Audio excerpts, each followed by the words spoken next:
আসসালামু আলাইকুম, কেমন আছেন আপনারা সবাই? আশা করি ভালো আছেন।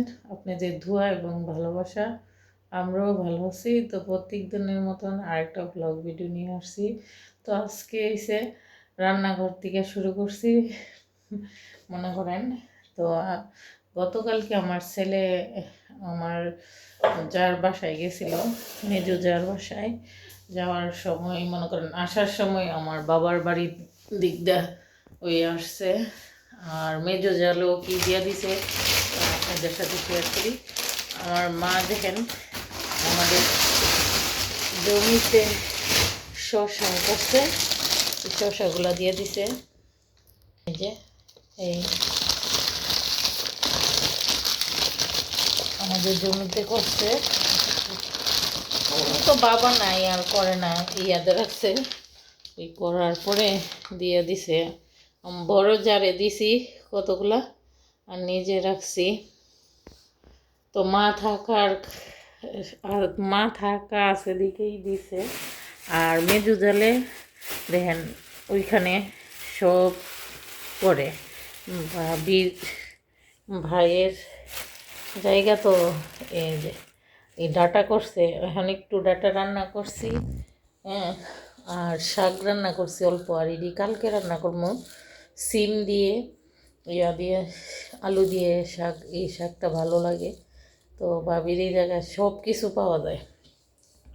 ধনিয়াও করছে দেখেন, আমরা গ্রামের বাড়ি থেকে করতে পারি না, ভাবি করছে এগুলা। এই যে ধনিয়া পাতাও দিয়ে দিছে, অনেক সুন্দর। আমার বড় জারে দিছি, আমরা নিছি, আমি রাখছি। ভাবি দিয়ে বাড়িতে আসলে দিয়ে দিতে নাই দেখেন। তো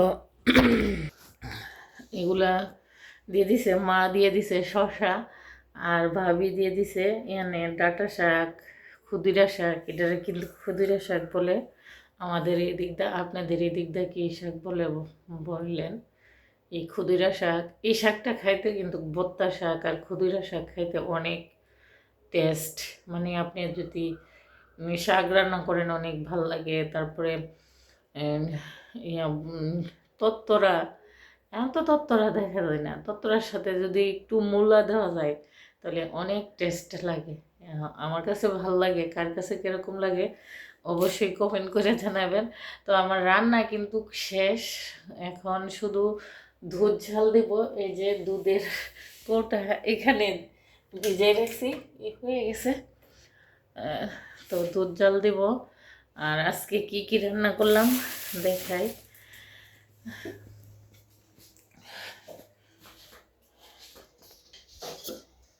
এই যে ডাটার তরকারি, এই এই শুকনা শুকনা না হইলে আবার আমার শাশুড়ি খাইব না।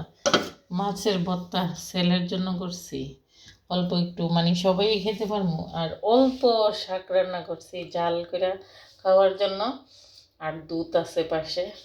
তো আজকে ভোর রাতের খাবার হয়েছে এটা, যেহেতু আমরা অল্প মানুষ, অল্প আয়োজন। তো কে কী রান্না করছেন অবশ্যই কমেন্ট করবেন। আর আমার ব্লগ ভিডিওটা যদি ভালো লাগে থাকে তো লাইক দিবেন, কমেন্ট করবেন, সাবস্ক্রাইব করবেন। MST তানিয়া ব্লগসের সাথেই থাকবেন। তো এই ছিল আজকে ভোর রাতের খাবার দাবার। তো আমার মেয়ে কিন্তু কইটা গেছে, আমার রান্না শেষ, এখন বাজে প্রায় 2টা 41 বাজে। তো আজকে ওইটা গেছি, দেখেন 2 দিন ধরে ভোর রাতে ওইটা রান্না করতে পারি না। কেন রান্না করতে পারি নাই? মেয়েটা ঘুমাইতে ঘুমাইতে প্রায় 12টা 12:30 বেজে যায়। 12টা 12:30 যখন বাজে আমি নিয়ে শুইলে মনে করেন আমার চোখটা লেগে যায়। তখন 1টা বাজে 2টা বাজে উঠার একটা ইয়া থাকে না, হঠাৎ করে মাথার মধ্যে টেনশন থাকে, তবুও চোখ মেলতে পারি না। দেখা যাইতেছে খানার টাইমটা হইতাছে, এবার বলতেছে খানার টাইম, সেরি খানার সময় হয়েছে। তখন আমি ফালদা উঠে সেটা আমি আবার ভোর রাতেই তো রান্না করি ভাত।